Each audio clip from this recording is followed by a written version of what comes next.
The applicant's purpose of visit appears vague and poorly documented. That's what was written in the visa officer's notes, aka GCMS notes, for a visitor visa application that was refused. The applicant had prepared and submitted the application by themselves and were looking for help to reapply. That's why they got in touch. So how to state a clear purpose for your visit to increase your chances of approval is the topic of today's video. If this is your first time here, my name is Rashid Ali. I'm a regulated Canadian immigration consultant from Canada. None of the information shared on this channel is legal advice. If you do need legal advice related to your situation, book a consultation. I'll leave the link in the description. The purpose of your visit to Canada should be clear and logical. Whether that's tourism, visiting family, or for a business, it should be logical based on your situation. Let's say your children are Canadian citizens or PR and you wish to visit them. That is a very clear reason. But it doesn't mean that your visa cannot be refused, as there are other factors we'll talk about in later videos, but at least the purpose is logical, it is clear. If on the other hand, you're applying for a visitor visa and the purpose is for you to visit a distant relative or a friend, that seems way less logical. Because who spends thousands of dollars, travels for almost a whole day to visit a friend? I'm sure very few people do so. So the visa officer will look at this very critically.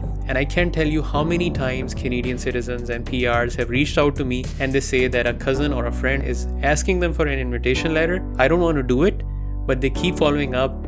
Will this negatively impact me in any way? What will happen if they come here and make a refugee claim? And they often say that they want to invite their parents in the near future. If they write an invitation letter for this cousin or a friend, will that impact their parents' application? So you see, when we ask our distant relatives and friends for an invitation letter, we're putting them in a difficult position and we're not going to achieve our goal of getting a visitor visa either. I don't know about you, but I've made so many plans with friends over the years to travel to New York and other places which are just 5 to 6 hours away from our home, but it's just too time consuming and we haven't been able to do it. And that's how plans go with friends, right?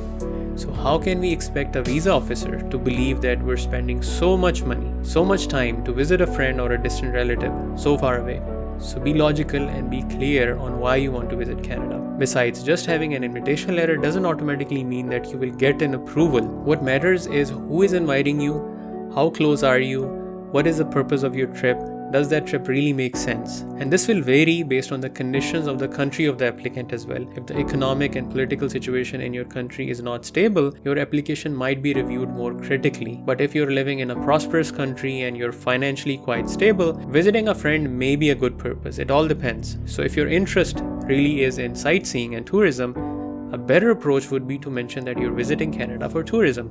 Let's be honest. And for tourism, you don't need an invitation letter. Canada is a beautiful country with a lot of awesome places to visit. So tourism is a good reason, but what is equally important is who is applying for this tourist visa. If the applicant lives in a developing country and they don't have a very stable job with a decent salary and they haven't visited other countries in the past, chances are that the visa officer will not trust you that your intent of visiting Canada is tourism, because they might wonder, why haven't you visited other countries before? Why are you applying for Canada, which is famous for its relatively lenient policies for immigrants and refugees? One of the viewers of this channel reached out to me some time ago and they told me their Canadian visa was refused, despite the fact that they had a good travel history and had a valid US visa as well. And that can happen because travel history is supposed to be a neutral factor for visitor visa applications. There are other factors that matter more than this. For example, your employment or self-employment situation. If all of these factors show that your intention really is tourism, and you have the ability to afford this trip, then it is a logical purpose. If you have $5,000 in your account and you want to visit Canada for tourism, or even for meeting a relative, this will not seem logical, because the price of tickets itself can be $2,000 to $2,500, right? So why would you spend all of your money for a trip? Finally, let's talk about the visitor visa application for the purpose of business. An example of a visitor visa for the purpose of business can be an exploratory visit for an investment opportunity. Another example can be to participate in a conference. A third example can be to participate in a business meeting or training. The most common reason people apply for a business visitor visa is to participate in conferences. And this is a good reason as long as it can be justified. Let's take the example of Collision Conference that happened recently in Canada. It's one of Canada's largest tech conferences. I took part in it a few years ago ago, and it was a spectacular event. This year, there were 36,000 plus attendees, including foreigners from about 118 countries. So out of these 118 countries, some folks would have been eligible for an ETA, their visa exempt, and others would have applied for visa. So obviously a lot of people got their visas approved. So taking the example of this conference, does it mean that next year, if you can just purchase a ticket for this conference and receive an invitation letter from them, you'll easily get an approval? Not quite. A lot will depend on whether or not you can justify if it makes sense for you to attend this conference. This year, I know of a delegation from Pakistan. They were part of a famous IT association and they were given visitor visas and they attended the conference. They had the right supporting documentation and got the visa. But does that mean that everyone who applied for a visitor visa to attend this conference got it?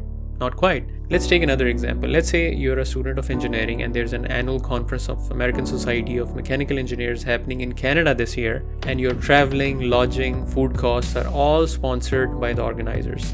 Will you get the visa? Only if you can meet other requirements like showing proof of funds, strong ties, potentially a good travel history, and these things become even more important if you are from a developing country which also has a high rate of refugee claims. So please think carefully before planning your trip to Canada. Choose the purpose thoughtfully and have the supporting documents ready to support your purpose. Because once you apply and your application is refused, all of that information stays with IRCC. For your future applications, they have all of that information. What was the purpose of your last trip? How much funds did you show? Which documents did you attach? They have all of that information. So it's better to apply once with the right preparation instead of getting refusal and then trying again and again. I'll share more videos on this topic in the coming weeks, so subscribe to the channel and turn on the notifications. Also, join our free mailing list to stay up to date with Canadian visa and immigration news. Join the link below.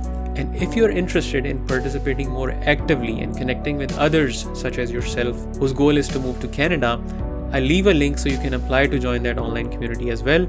We'll be launching that later this year. Thank you so much.